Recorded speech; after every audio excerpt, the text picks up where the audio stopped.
Entonces, les comentaba que yo he trabajado durante mucho tiempo y no he nunca los enfoques de género, y realmente el estar en contacto con toda la gente del área de la mujer, con su directora Cecilia Lagunas, que veo que está ahí presente, me ha llevado a incorporar estos estudios también a mi trabajo como arqueóloga. Bien, entonces la presentación esta tiene que ver con con la arqueología y con los enfoques de género dentro de esta disciplina. Vamos a empezar por por los enfoques de género, porque considero que son más amplios. El enfoque de género podría aplicarse a cualquier disciplina. Entonces vamos a empezar por definir algunas cuestiones previas y después sí vamos a ir al tema arqueológico. La charla yo la he dividido en dos partes, en dos tramos, como dijo Eduardo.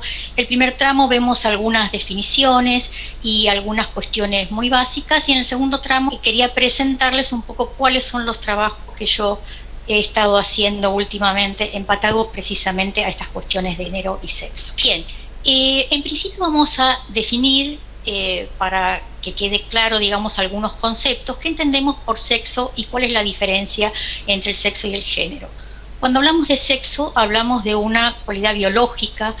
Es una clasificación que está referida básicamente a la reproducción sexual de los organismos, que en general es denominada como hombres, mujeres, sexuales.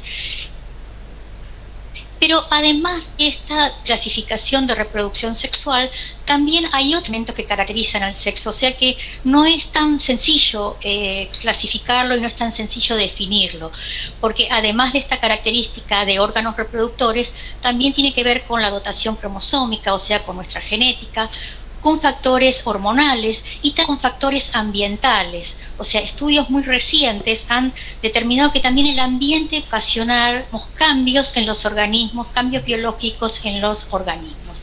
Si bien no son cambios, lo que se llama epigenética, digamos, cambios que produce el ambiente en distintos organismos. De manera que no tampoco es muy sencillo definir el sexo, pero sí sabemos que es una cualidad biológica compleja, que tiene todos estos matices, pero que depende básicamente de la biología. Por otro lado, tenemos el género. El género hace referencia a una construcción social. Esa construcción social como tal puede variar tanto en el tiempo como en el espacio, y por supuesto va a ser diferente en diferentes culturas. ¿Y a qué nos referimos cuando hablamos de género? Precisamente a esas actitudes, comportamientos, expectativas, obligaciones, normas, estereotipos que se dan, digamos, que dan forma a las conductas humanas. Entonces, las expectativas, o sea, qué se pretende que yo haga, cuáles son las actitudes, los comportamientos que yo tengo como miembro de la sociedad, clasificado según las variables de género y de sexo, como hombre o como mujer, cuáles son las conductas que se esperan de determinada persona dentro de esta sociedad. Estas conductas, obviamente, al ser sociales, son aprendidas, son particulares, cada sociedad va a tener las propias, y al ser aprendidas y particulares, obviamente son modificables, a diferencia de otras variables. El género no necesariamente tiene que coincidir con el sexo. Vamos a ver que las identidades de género a veces no son acordes, digamos, a la biología, ¿no? Entonces, desde este punto de vista, no necesariamente hay una coincidencia entre las variables de sexo y género. Cuando nosotros combinamos esta variable de género con otras categorías, que es lo que se suele hacer en los estudios de género, con categorías sociales, con la edad, la clase social, el unión, estamos hablando de estudios que son interseccionales. A esos estudios de género es, digamos, a los que se llama de esa manera. Ahora bien, si nosotros podemos diferenciar, digamos, estas dos variables, sexo y género, de esta manera podemos clasificarlas o definirlas, no tenemos que perder de vista que ambas variables se encuentran interactuando. O sea, tienen relaciones estrechas y relaciones muy complejas entre sí y muy variadas. Las relaciones entre géneros son variables, muy complejas, además muy importantes, muy relevantes. Por eso a veces preferimos utilizar el término que aparece ahí abajo para referirnos a esta interrelación que existe entre estas dos variables. Preferimos utilizar este término que es sistema sexo-género, o hay quienes anteponen género-sexo, para denominarlo. Pero lo que queremos, digamos, mostrar con este término es precisamente esta interrelación que hay entre estas dos variables y que es una cosa muy importante y relevante. Bien, hemos dicho que el género es una construcción social. Dentro de esa construcción social, por ejemplo, las normas sociales, las identidades de género y las relaciones. ¿A qué llamamos normas de género? Normas de género llamamos aquellos, digamos, a lo que se espera. Estábamos hablando en la diapositiva anterior sobre las expectativas. ¿Qué es que dice una persona que se identifica con determinado género? Ahí abajo ven un chiste de Mafalda donde ve ropa planchada, un cuarto limpio, va a la cocina, ve los platos lavados, a su mamá y le pregunta ¿qué te gustaría hacer si vivieras? Bueno, eso tiene que ver precisamente con ciertas normas, ciertos estereotipos que se adjudican socialmente, que se construyen socialmente y se adjudican a los diferentes géneros. En cuanto a las identidades de género, es la forma en que nos percibimos. Esa percepción puede coincidir con la biología o no. Por eso hay tanta diversidad de identidades de género. Y por último tenemos las relaciones de género, las relaciones que se establecen entre los distintos géneros que son los que define o que construye el mismo sistema social. Ahí, por ejemplo, tenemos un niño y una niña que dice, ¿qué pensará de mí si le digo que me gustaría jugar con sus juguetes? Ahí tenemos cómo los estereotipos, las normas sociales imponen desde muy pequeños esas conductas. Y entonces, ¿cuál sería la ventaja de aplicar este tipo de enfoques a cualquier estudio, a cualquier investigación o disciplina? En principio, evitar sesgos, o sea, el sesgo que produce una visión parcial de la realidad, que además esa visión parcializada de la realidad se va a tomar como normal, se toma como norma. También comprender y aplicar los conceptos de sexo y género y volcarlos al proceso de investigación va a redundar en una investigación mucho más eficiente, más completa y más imparcial. Ahora lo vamos a ejemplificar con algunas imágenes. También mejora la calidad de nuestra investigación y la forma en que comunicamos esas investigaciones. Y además evita también la reproducción de concepciones sexistas. En principio, nuestro campo de estudio comienza hace unos 2,5 millones de años, en un periodo llamado prehistórico, y normalmente lo llevamos hasta, en forma convencional, hasta donde aparece la escritura. Sin embargo, el campo de la historia, donde a partir del 3500 a.C., donde comienza la escritura. Sin embargo, la arqueología tiene un campo más vasto, porque podemos hacer estudios arqueológicos tanto en ese periodo prehistórico, donde básicamente vamos a tener el registro material para hacer nuestras reconstrucciones, y podemos llevarlo mucho más allá, incluso hasta el periodo histórico. Por eso normalmente hacemos una división entre lo que es arqueología prehistórica y la arqueología histórica. Pero ambas utilizan métodos similares. Y ambas, tanto la historia como la arqueología como la antropología, son obviamente ciencias sociales. La arqueología sería una parte de la antropología, y la antropología sería, digamos, la más vasta en cuanto a su campo, porque abarcaría el estudio del hombre desde esos 2,5 millones de años hasta la actualidad. La arqueología obviamente comparte algunos rasgos con la historia. Ambas se dedican al estudio del pasado de la humanidad. Una de las que tiene la arqueología es que lo hace a través del registro material. O sea, que intenta caracterizar, comprender y explicar los comportamientos humanos, pero lo hace sobre los restos materiales. Entonces, los restos materiales obviamente son contemporáneos con los investigadores, con el arqueólogo, pero están representando una dinámica, alguna conducta o comportamiento que se desarrolló en el pasado y que es el testimonio, el resto material es el testimonio de esa conducta, y a través de él intentamos conocer ese pasado. A diferencia del historiador, el arqueólogo tiene que ir a proveerse de sus propios materiales de estudio. Por eso el trabajo del arqueólogo tiene una etapa que es el trabajo de campo, donde va a recolectar sus materiales, y después otra etapa que es incluso mucho más larga, que es el análisis y el trabajo de laboratorio. Para recoger esos materiales, normalmente utilizamos distintos métodos de prospección, Acá vemos, la prospección sería recorrer el terreno, ver si hay algún indicio de actividad humana, algún artefacto en superficie. Tenemos una idea también del paisaje, de los recursos y demás. Ahí en la foto lo vemos a Mariano Ramos, que es el director precisamente del programa de arqueología de la Universidad de Luján. También podemos hacer sondeos. Cuando queremos saber si en profundidad puede haber algún resto que no estamos viendo en superficie, bueno, el método, la técnica que usamos es simplemente hacer un pozo de sondeo, obviamente con todos los recaudos, con las mediciones, con el registro necesario que siempre utilizamos. Y finalmente, la mayor parte de nuestros materiales las recuperamos de excavaciones. Acá tienen una excavación, esta es la de Arroyo, no, el Trébol, es la del Trébol, que es un sitio de Adán Hajduk, muy cercano a Bariloche, que ha dado una cronología muy antigua, ven que es una excavación muy profunda, y a medida que se va profundizando se van registrando distintos hallazgos. Esto es solamente la primera etapa del trabajo del arqueólogo. Después viene una etapa todavía más ardua, que es interpretar todo ese registro que estuvo recuperando. Bien, esta es una imagen también de esa misma excavación. Ahí, bueno, los colegas van a conocer, ahí abajo está Adán Hajduk, que por suerte es muy hábil para hacer este tipo de construcciones. Ahí pusimos la zaranda. Todo el material que se recupera de la excavación después es pasado por estos tamices para recuperar hasta los restos más pequeñitos.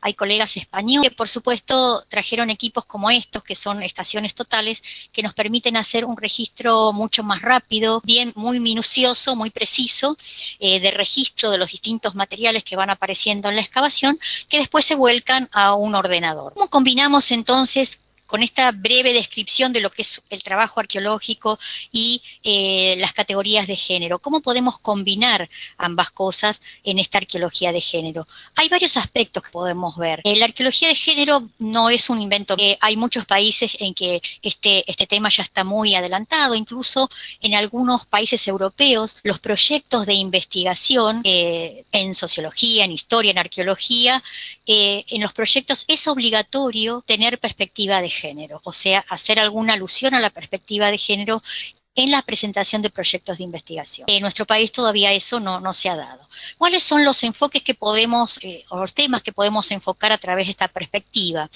Primero podríamos hacer una revisión histórica de lo que fue la disciplina, cómo contribuyeron hombres y mujeres a la generación de la disciplina. Normalmente en la historia de la disciplina hay poca mención de las arqueólogas, ¿no?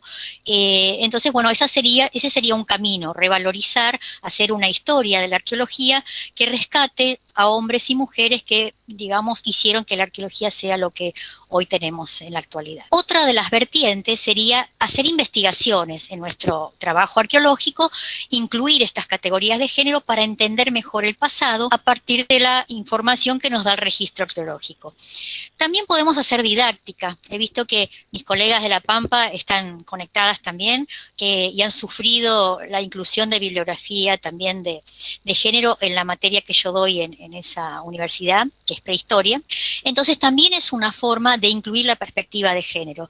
O sea, cómo se enseña la prehistoria, qué tipo de historia o de prehistoria estoy enseñando. Estoy incluyendo a hombres y mujeres en esa perspectiva. Entonces, bueno, también desde este punto de vista es importante la didáctica. Y finalmente, y no menos importante, es ver cómo se reparten en el mundo académico los puestos, por ejemplo. En qué condiciones estamos las mujeres, en qué condiciones están los hombres en cuanto a los puestos de trabajo referidos específicamente a la arqueología. Entonces, cualquiera de estas vertientes podría ser analizada a través de un estudio de género. Nosotros nos vamos a concentrar a lo que es la investigación y más que nada en la prehistoria, que es, digamos, el área donde yo me desempeño. Les dije que les iba a mostrar algún ejemplo de cómo es vista en historia, cómo es vista la prehistoria y cómo se vería la prehistoria a través de una perspectiva de género. Los que miran estas imágenes no se sorprenderían para nada, son imágenes tomadas de internet, que hemos visto muchas veces, esa imagen de la evolución del hombre, siempre aparece con ese nombre, el origen del hombre, la evolución del hombre. Ahí vemos esa imagen donde aparece un chimpancé, determinados primates, que hay muchísimas de estas imágenes, pero como ustedes ven, siempre son hombres. Una escena de una ceremonia, una danza donde también están bailando hombres, La imagen de un neandertal, esta es una reconstrucción bastante actual, sobre bases científicas, sobre cráneos encontrados y sobre ADN de los neandertales. Otros dibujos que muestran a hombres con sus armas, hombres fabricando instrumentos de piedra, hombres pintando. Estas son las imágenes comunes en muchos libros de texto incluso donde se enseña la prehistoria y que solemos encontrar en internet también. Pero obviamente esto está cambiando y especialmente en Europa hay muchas arqueólogas que están trabajando en estos temas de la gráfica, ¿no? Pero las mujeres no estamos totalmente ausentes de la prehistoria y de las imágenes que circulan en línea. Acá tenemos algunas imágenes de mujeres prehistóricas. Para el que piense que Raquel Welch se parece a una neandertal, les aviso que no. Después vamos a ver la imagen real de una neandertal y no se parece mucho. O sea, fíjense que estas imágenes, aunque son dibujos animados o son caricaturas, reflejan en parte la visión femenina de la prehistoria, ¿no? Ahí la clásica imagen del hombre con el garrote arrastrando a la mujer de los pelos, las imágenes del famoso dibujo animado de los picapiedras, donde aparecen también las mujeres haciendo ¿qué? Las tareas domésticas. Por eso les decía que a veces las normas de género crean estereotipos. Y lo más peligroso es que nosotros trasladamos nuestros propios estereotipos a la prehistoria, cuando en realidad a veces no tenemos muchos argumentos para pensar que realmente las mujeres en la prehistoria hacían las mismas actividades que hacen las mujeres en la actualidad. Entonces, cuando hablo de aplicar el enfoque de género, no estoy diciendo que tienen que desaparecer las imágenes del hombre de la prehistoria, sino que tenemos que lograr que, digamos, como una compleja, donde la evolución humana esté representada por hombres y mujeres, donde las mujeres también puedan ser quienes realicen el arte, acá por ejemplo en la foto del centro, el arte paleolítico en Europa, donde se representen escenas y estén incluidos hombres, mujeres, niños, niñas, ancianos. O sea, también hay un sesgo en la representación de los niños. Muchas veces de niños y niñas no aparece directamente en los estudios o los análisis prehistóricos. Y la señora que ven ahí arriba a la derecha es una neandertal. Es una reconstrucción hecha de unos restos que se encontraron en el norte de España, en la cueva del Sidrón, donde se ha podido reconstruir sobre la base de su esqueleto y su ADN, se ha podido reconstruir la fisonomía, el color de cabello y de los ojos de lo que eran las mujeres neandertales en el norte de Europa. Bien, entonces a lo que aspiramos es a este tipo de imágenes, ¿no? Donde se puedan incluir en el estudio no solamente a los hombres, sino también a las mujeres y a todas las categorías. Obviamente esto va a redundar en una investigación mucho más realista, mucho más inclusiva y que se condiga más con la realidad. Vamos a ver algunos ejemplos de algunos sesgos que nosotros hemos visto en la prehistoria, por lo menos. Lo vamos a ver a través de 4 ejemplos de épocas, digamos, son registros de épocas muy diferentes. Yo se los ordené en forma cronológica, este es el más antiguo, para ver cómo a veces, sin pensarlo, comete estos sesgos, digamos, de género y omite de sus investigaciones y de sus reflexiones, omite parte de la realidad, en este caso, a las mujeres. Este es el caso de un fósil, uno de los fósiles más famosos de un sitio muy conocido en Europa, el sitio de Atapuerca, que ha dado un registro fósil de mucha antigüedad, el más antiguo quizás para Europa, en la zona de Burgos, y se ha encontrado ahí el representante de un homo. Fíjense que el nombre que designa nuestra especie es Homo, en latín hombre. Entonces, esa especie se llama Homo antecessor y hasta hace no mucho tiempo era un muchacho, era un niño. Quien hizo digamos, el hallazgo y presentó el hallazgo y lo publicó, Bermúdez de Castro, en ningún momento pensó que podía no ser un niño. O sea, siempre se habló del niño de la Grandolina, un niño de unos 800 millones de años. Ahora bien, estudios recientes hechos por una investigadora, especialmente sobre la dentadura, sobre unas proteínas de la dentadura que permiten determinar con mucha precisión el sexo biológico, dieron como resultado que este niño de la grandolina no era un niño, sino que era una niña. Y para la investigadora dice poder dar una denominación femenina a un fósil que es emblemático, sirve para visibilizar el papel de la mujer en la historia de la evolución humana. No es poca cosa. Pero aparte, no solamente sirvió para visualizar a la mujer, digamos, en la prehistoria, sino para ver qué rol cumplía la mujer en ese contexto. Porque estos restos de la grandolina tienen indicios de haber sido, digamos, consumidos como si fuesen, digamos, otro tipo de animales, o sea, tienen registro de canibalismo. O sea que esta niña aparentemente fue muerta y consumida. Entonces, la misma investigadora dice, bueno, estos trabajos van a ayudar a cambiar ese imaginario colectivo de la hembra en la cueva cuidando a las crías y curtiendo pieles. Y nos demuestra que las mujeres también participaban en labores de caza y también en disputas por el territorio. Se supone que estas actividades de canibalismo, que son, digamos, frecuentes en el Homo antecesor, tienen que ver, según algunos autores, con estas disputas por el territorio. O sea que las mujeres no se quedaban solamente en su casa o en su cueva, mejor dicho, criando a sus hijos, ¿no? Entonces, y lo que me interesa es la frase final.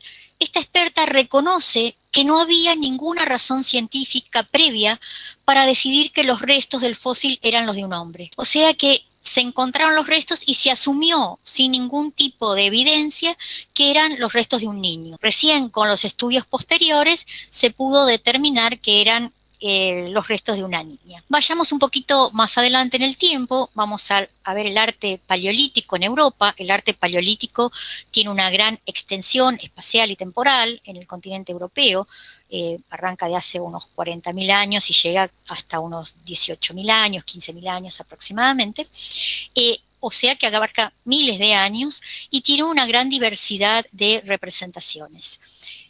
Siempre se ha considerado que gran parte de este arte lo han hecho los hombres. En general es un arte que tiene muchos dibujos de animales y quizás por eso, como los hombres son obviamente los cazadores, se ha tratado de identificar a este tipo de arte con los hombres, digamos, como producto de la actividad de los varones. Sin embargo, pensar que el arte en miles de años no ha cambiado en sus manifestaciones o no ha cambiado en sus autores, o que solamente hayan sido hombres los que hayan pintado o hayan hecho manifestaciones artísticas durante todo ese largo periodo, es una cosa que realmente llama la atención, ¿no? Además del arte parietal, el que se pinta en las paredes de las cuevas y aleros, también hay un arte mobiliar. Esta famosa estatuilla de las que se llamaron Venus, o sea, representaciones femeninas. Esta es de Dolny Bestonice, también en Europa Central. Estudios hechos en esta estatuilla encontraron una huella dactilar.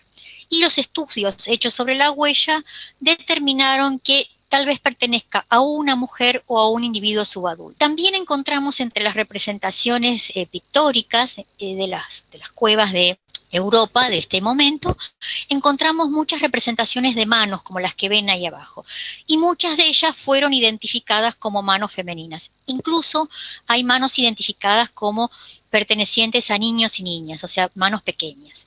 Pero también aparece la mano femenina. Esto quiere decir que el arte no necesariamente tuvo que haber sido realizado solamente por hombres. Bien, y quizás el golpe más profundo, digamos, a esta omisión de la mujer dentro de la prehistoria es este hallazgo muy reciente, donde se ha encontrado en el sur de Perú una serie de tumbas. Una de ellas, que se pensó obviamente que era de un hombre cazador, porque estaba rodeado de armas de caza, de puntas de proyectil. Se pensó obviamente que era un cazador, y no solo un cazador, sino un gran cazador, porque junto a esa tumba había una segunda tumba donde también había otra persona enterrada, en este caso sí un hombre, que tenía solamente 2 proyectiles. En este caso tenía varios. Entonces, en principio, obviamente, si nosotros relacionamos siempre la idea de que el que caza es el hombre, incluso esas clasificaciones que nosotros venimos arrastrando desde hace mucho tiempo, la manera de denominar a estos grupos como cazadores-recolectores. El hombre caza, la mujer recolecta. Pero fíjense, el hombre caza, la mujer recolecta, pero seguimos hablando de cazadores-recolectores y no de cazadores-recolectoras. Sin embargo, estos roles han sido asignados normalmente, se han normalizado, digamos, en la prehistoria. Cuando se hizo el análisis dental de estos, se determinó que en realidad era una mujer. Era una mujer de unos 20 años, 19, 17 a 19 años de edad. Pero lo más curioso es que cuando el investigador que estaba analizando estos restos, obviamente no esperaba que fuese una mujer, cuando determinó que era una mujer, empezó a hacer un análisis para ver si esto era una cosa, digamos, única o se repetía en otros lugares. De esa manera se analizaron más de 400 entierros en el continente americano que tenían una cronología parecida. Este hallazgo tiene 9.000 años.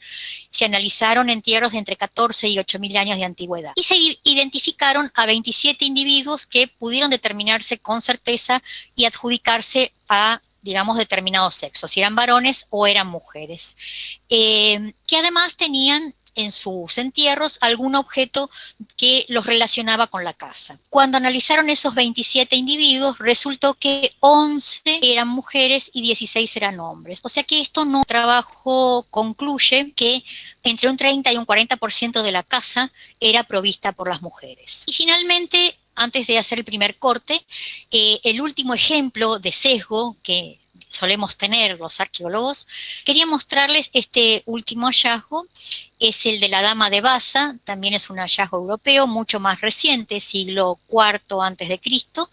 Es esta estatua, se encontró esta cavidad con estas inhumaciones, esta estatua que representa a una mujer obviamente poderosa, está en un trono, tiene ropas, tiene unos pendientes muy, o sea que representa a una mujer importante. Pero ¿qué pasa? En adelante ustedes pueden ver algunos de los objetos que acompañan a este entierro, a esta tumba, a esta inhumación, que son obviamente armas. En este caso, estamos ya en el siglo IV antes de Cristo, ya son metálicas, ¿no? Hay un montón de armas, armas diversas. ¿Cuál fue la primera conclusión de un arqueólogo que ve esto? Obviamente, esta es la tumba de un guerrero. Cuando se analizaron los restos que están en el interior de la urna funeraria, que son, los restos habían sido incinerados, pero no totalmente, o sea que había fragmentos de hueso que se pudieron analizar. Cuando se analizaron esos huesos, resultaron ser de una mujer, entre 20 y 30 años. Entonces, bueno, hay que cambiar la explicación. Como no podemos decir que es una guerrera, entonces, ¿qué sería? Una diosa, la diosa de la guerra, como las diosas griegas, o probablemente una mujer muy poderosa a la cual los guerreros le rindieron tributo a partir de, le dejaron sus armas en ese lugar. Pero fíjense cómo la primera impresión, la primera idea que hubiésemos tenido cualquiera de nosotros, si ve una tumba de este tipo, hubiese pensado en que ahí se enterró un hombre y no una mujer. Entonces, arrancar una investigación ya pensando en estos enfoques de género nos va a prevenir de estas cosas, por lo menos, ¿no? Nos va a decir, bueno, a ver, yo pensaría que esto es el entierro de un hombre, pero bueno, hasta que no tenga los resultados, obviamente no lo voy a poder decir. O sea que este enfoque de género nos abre, me parece a mí que nos abre más caminos, nos abre más perspectivas, no nos encierra tanto, ya tenemos muy estereotipadas, muy concebidas, muy normalizadas, y nos abre precisamente a otras ideas y nos pone en alerta sobre nuestros propios estereotipos. Bueno, entonces si les parece, pasamos a la segunda parte. Entonces, la segunda parte tiene que ver, bueno, con la tarea que hacemos los arqueólogos después de recoger todos esos materiales y análisis que hacemos de esos materiales. ¿Cómo podemos, a través de la arqueología, reconstruir las relaciones de género? Obviamente no es fácil y voy a presentar nuestros proyectos, digamos, y nuestras investigaciones en Patagonia, donde intentamos hacer algo de esto, ¿no? Entonces, nosotros empezamos a trabajar con registros. Nuestro objetivo era precisamente establecer si había diferencias genéricas. El registro arqueológico nos podría mostrar algunas diferencias de género.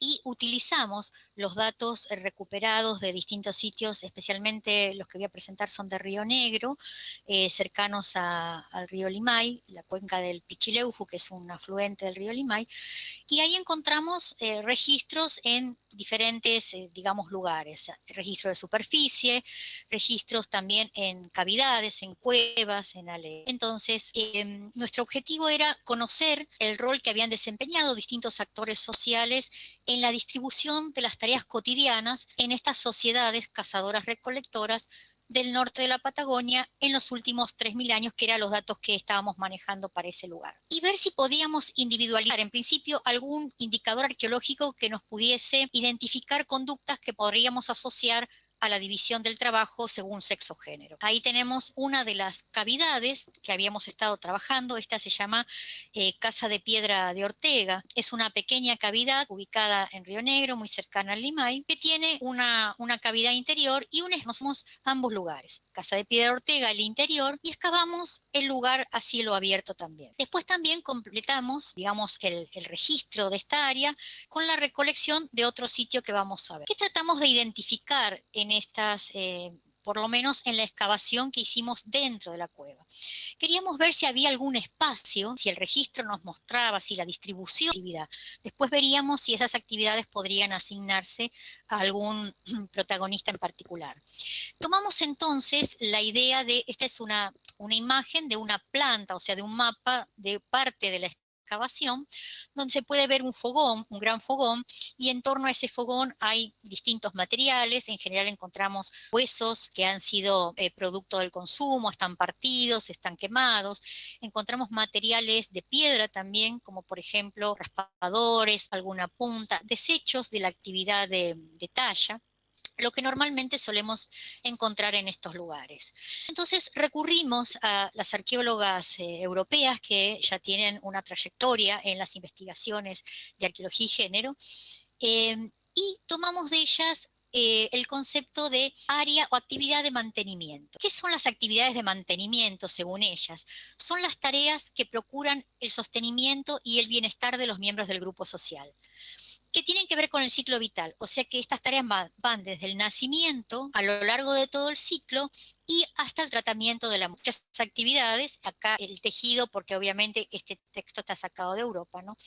El tejido, la comida, los trabajos relacionados con la salud, el bienestar, la curación y la higiene. Constituyen el tejido temporal de relaciones del ciclo de la vida cotidiana y las formas del cuidado que crean y conservan las estructuras sociales. O sea, esta idea de área de mantenimiento no es una simple idea de área doméstica, donde la mujer cocina, atiende a sus niños o niñas, a enfermos o enfermas, y hace sus labores diarias. Fíjense la importancia de esta actividad de mantenimiento, porque constituye, dice, un tejido temporal y la relación con el ciclo de vida, y crea y conserva las estructuras sociales. El rol fundamental que tienen estas actividades de mantenimiento para conservar las estructuras sociales. Entonces tomamos esta idea, estas áreas de mantenimiento, obviamente las arqueólogas españolas las relacionan con trabajos femeninos.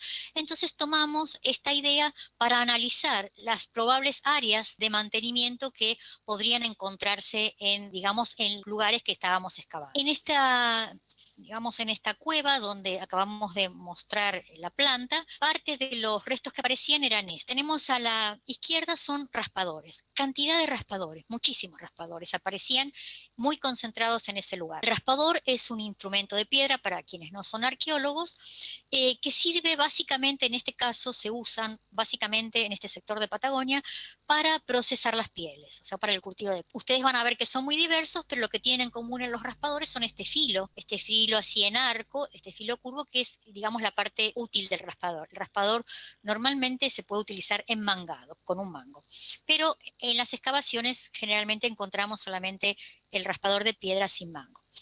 Pero además de estos raspadores que nos estaban indicando cierto tipo de actividades, habíamos encontrado cuentas, ahí ven algunas de las cuentas hechas en balva, algunas en piedra, algunos huesos que tenían esos grabados, como pueden ver arriba a la izquierda, habíamos encontrado pigmentos, también en los hallazgos, este perforador que aparece acá y esta valva de molusco que no es una valva de molusco fluvial, que es el que normalmente podemos encontrar en esa zona, que es el diplodon, pero esta obviamente viene de lejos. Piensen que la costa atlántica de este sitio está a unos 500 kilómetros. Entonces dijimos, bueno, acá tenemos valvas que no son locales, tenemos cuentas confeccionadas en valva, tenemos instrumentos utilizados para perforar y hacer el agujerito a las cuentas.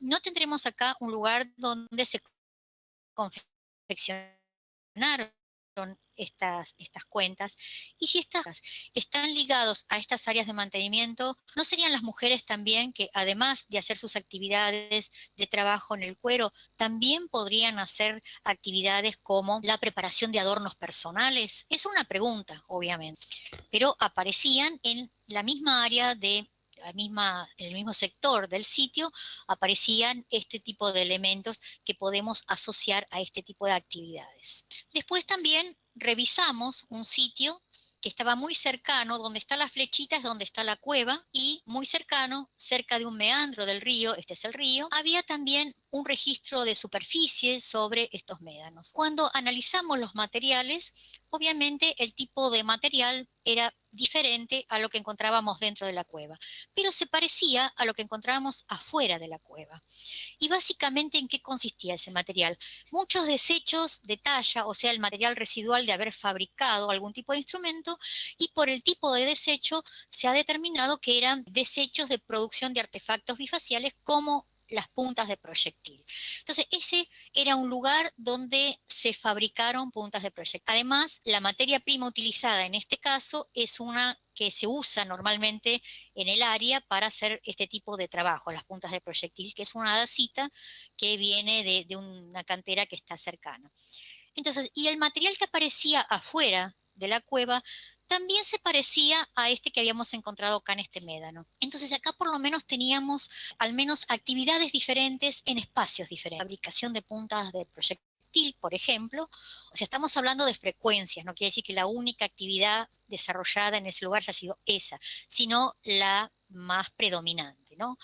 Y lo mismo pasaba en la cueva. Teníamos residuos de lo que eran actividades de mantenimiento adentro, y afuera estas actividades relacionadas con la fabricación de puntas de proyectil. Entonces hicimos este modelo muy sencillo, muy esquemático, adentro y afuera. O sea, adentro actividad de mantenimiento, afuera fabricación de puntas de proyectil. Tratamos de fijarnos si esto que habíamos encontrado en este sitio se replicaba en otros lugares.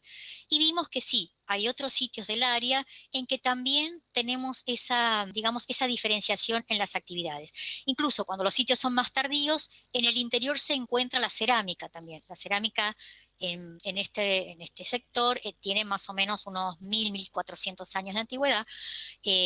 Entonces, cuando aparece la cerámica, también aparece en el espacio interior. Entonces, encontramos que estas variables empezaban a aparecer también, este esquema o este modelo muy sencillo, muy preliminar, aparecía en otros sitios, donde teníamos ciertas actividades relacionadas con el mantenimiento en los lugares protegidos, donde había cuevas, saleros o lugares protegidos, y afuera teníamos otro tipo de actividades relacionadas con la talla y también con la fabricación de proyectos. Entonces empezamos a pensar que, bueno, a partir de eso podía existir una división del trabajo y que esa división del trabajo era factible de reconocer a través del registro arqueológico. Esos eran nuestros supuestos. ¿Cómo podríamos ponerlos a prueba esos supuestos? Nosotros contamos con una ventaja que los europeos no cuentan, nuestras colegas arqueólogas y arqueólogos europeos no cuentan, que es que contamos con registro escrito de los contactos de los colonizadores europeos con los pueblos originarios en América. Entonces hay toda una serie de relatos, de documentos escritos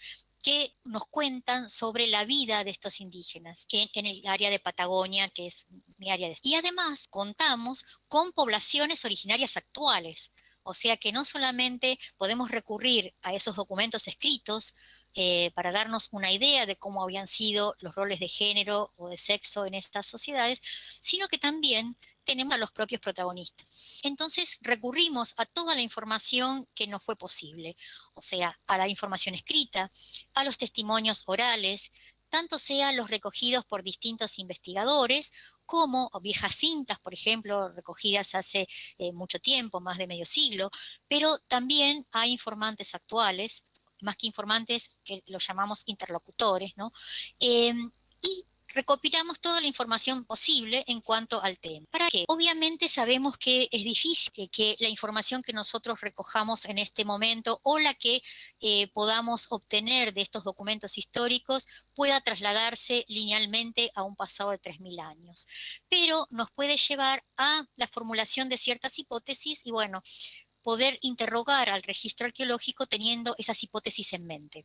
Bien, entonces, a partir de ahí, a partir del análisis de las fuentes, empezamos a pensar en la posibilidad de ver cuáles son los indicadores que nos podrían mostrar en el registro arqueológico la presencia de mujeres o la presencia de hombres. Voy a mostrarles simplemente algunos datos muy sucintos de, digamos, de textos que hablan sobre estas comunidades originarias. Algunos de ellos, fíjense, mientras que el hombre solo caza, las mujeres son sumamente activas. Cuidan de los hijos, preparan los alimentos y cosen las capas de pieles. Y cuando la familia cambia de campamento, ellas levantan el toldo y cargan los bagajes de la casa. Otro testimonio. Las mujeres en las tolderías del Caleufu y otras que hemos visitado no tenían otros trabajos más que los propios de su sexo entre gente civilizada. O sea que para este observador, Guillermo Cox, las mujeres indígenas hacían lo mismo que hacían las mujeres en cualquier otra parte del mundo. Cuidan a sus hijos, hacen la comida, tejen ponchos y preparan cueros de guardia. Todo esto es trabajo de mujer. O sea, el tema de la preparación de cueros es reiteradamente, digamos, mencionada en todos estos testimonios. Acá tenemos imágenes también, fíjense en estas fotografías, ya del siglo XIX, donde se muestra el típico toldo indígena y la mujer arriba de su caballo con todos sus bagajes preparada para trasladarse. Otra imagen también de una mujer ensillando su caballo. ¿Cuáles eran las tareas femeninas? Dice, con el auxilio de un instrumento de cuarzo afilado, sujeto a un mango de madera, las mujeres raspan cuidadosamente las partículas de carne. Al extraer la piel, cortan ya algunos pedacitos. Luego viene el ablandamiento de las pieles, lo que se hace frotándolos con arena de cuarzo. Para coserlas usan tendones. Los tendones de la pata del avestruz son los mejores, es decir, los más largos. O sea, acá Clarás narra cómo las mujeres realizan este tipo de tareas. Y acá tenemos un ejemplar de lo que sería un raspador, como el que yo les mostré arqueológico, pero que está enmangado en este caso. Fíjense, está enmangado en madera y tiene una especie de pegamento resina para fijarlo. Bien, o sea que la relación entre la mujer con el trabajo de las pieles es algo que es muy recurrente y también con el uso de estos raspadores. Y acá también tenemos algunas imágenes de mujeres realizando esa tarea, con los cueros estaqueados en el piso, realizando la tarea que era comúnmente realizada por ellas de pintar los cueros, por ejemplo, y confeccionar lo que se llamaba los famosos quillangos, ¿no? ¿Cuáles eran las tareas masculinas mencionadas en la fuente? Y mayormente la caza. El orden de la marcha y el método de caza que constituyen la rutina diaria son como sigue. El cacique, que tiene la dirección de la marcha y de la caza, sale de su toldo a romper el día, a veces antes, y pronuncia una fuerte alocución describiendo el orden de la marcha, el sitio señalado para la cacería y el programa general. Luego exhorta a los jóvenes a apresar y a atraer a los caballos y a que estén alertas y activos en la caza. Menciones de caza en los testimonios escritos son muy abundantes. Parece ser que la única actividad propia de los hombres sería la caza. Y acá tenemos algunas imágenes, incluso esta es la del libro de Musters. O sea, es recurrentemente mencionada el tema de la caza asociado con los varones. Entonces, sobre esta base de de la información arqueológica, más algunos datos escritos, más un montón de testimonios también de interlocutores indígenas, vamos a ver que hemos encontrado una diferencia desde el punto de vista arqueológico. Interpretar las diferencias podrían ser en parte producto de un uso diferencial del espacio que se asocie a esta división del trabajo. Individualizamos a través de todo nuestro estudio algunos indicadores que nos permiten abordar este tema. Por ejemplo, el tema de los raspadores. Usamos evidencia que procede tanto de documentos como de testimonios orales y del registro material. Los primeros nos permiten conocer las disposiciones que operan en las sociedades para asignar los roles propios de cada género, y eso nos sirvió para formular hipótesis contrastables con el registro arqueológico. Y un proyecto donde seguimos afinando la lectura y realmente cuando hacemos una lectura más profunda y pensando precisamente en que queremos ver roles de género y esas actividades entre los pueblos originarios, vemos cómo empezamos a ver cosas que antes no habíamos notado. Como resultado de ellos, por ejemplo, ahora sabemos que los hombres no solamente cazaban. Había muchas otras actividades que aunque en los documentos no son mencionados como tales, eran actividades. Por ejemplo, cuando fallecía una persona y tenían que avisarle a otra tribu, así que mandaba a un muchacho a que avisara. Esa tarea de mensajero es una tarea también, pero no está mencionada como tal. Y este tipo de mensajería era muy frecuente, incluso cuando un caballo escapaba, se mandaba a uno de los muchachos a buscar el caballo que había escapado. Estas tareas también son tareas cotidianas, que no son mencionadas en las fuentes como tales. O sea que el tema de la caza opaca un montón de otras actividades que realizaban los hombres que, digamos, quedan como enmascaradas ante esta prevalencia que tienen las menciones de la caza. Incluso hemos encontrado datos de que los hombres también cuidaban a los niños, especialmente, por ejemplo, cuando tenían que cruzar un río, las mujeres le daban a los niños pequeños, las niñas se las daban a los hombres para que cruzaran el río. O sea que también el cuidado de los niños y niñas también lo podían ejercer hombres. Por otro lado, las mujeres no solamente cocinaban, cuidaban a los chicos y curtían los cueros. Las mujeres también ayudaban en la casa. Las mujeres en algunos casos también aparecen ejerciendo cargos de jefatura como cacicas. Aparecen también en algunos casos las mujeres haciendo otros tipos de textiles, por ejemplo. Entonces aparecen en diversas tareas también, no solamente cocinar, limpiar, hacer quillango. Entonces lo que eso nos permitió ver es que estas sociedades tenían roles de género mucho más flexibles, mucho más integrales que esa simple división entre la casa, el hombre y casa con Z, ¿no? El hombre cazador y la mujer en el hogar o en el espacio doméstico atendiendo a los hijos y digamos, haciendo las tareas cotidianas. También nos permitió indagar incluso la autoría del arte, por ejemplo. Si las mujeres pueden haber sido autoras del arte parietal, en ese sentido, una de nuestras colegas que participó de este proyecto, María Teresa Boschín, trabajó específicamente sobre el arte. Recuerdo que me dijo que uno no encuentra lo que no está buscando. Entonces, hasta el momento no habíamos buscado la presencia femenina en el arte, pero cuando se buscó, ahí apareció también la presencia femenina en el arte. Así que yo creo que este es un trabajo muy inicial, falta mucho camino, pero creo que incorporar desde el principio de la investigación este tipo de temas es importante porque nos alerta, nos pone más alerta a cuanto a nuestros estereotipos y digamos, a hilar más fino para tratar de ver realmente cómo sucedieron las cosas en la prehistoria y cómo realmente interactuaban, cuáles eran las relaciones de género en estas sociedades patagónicas.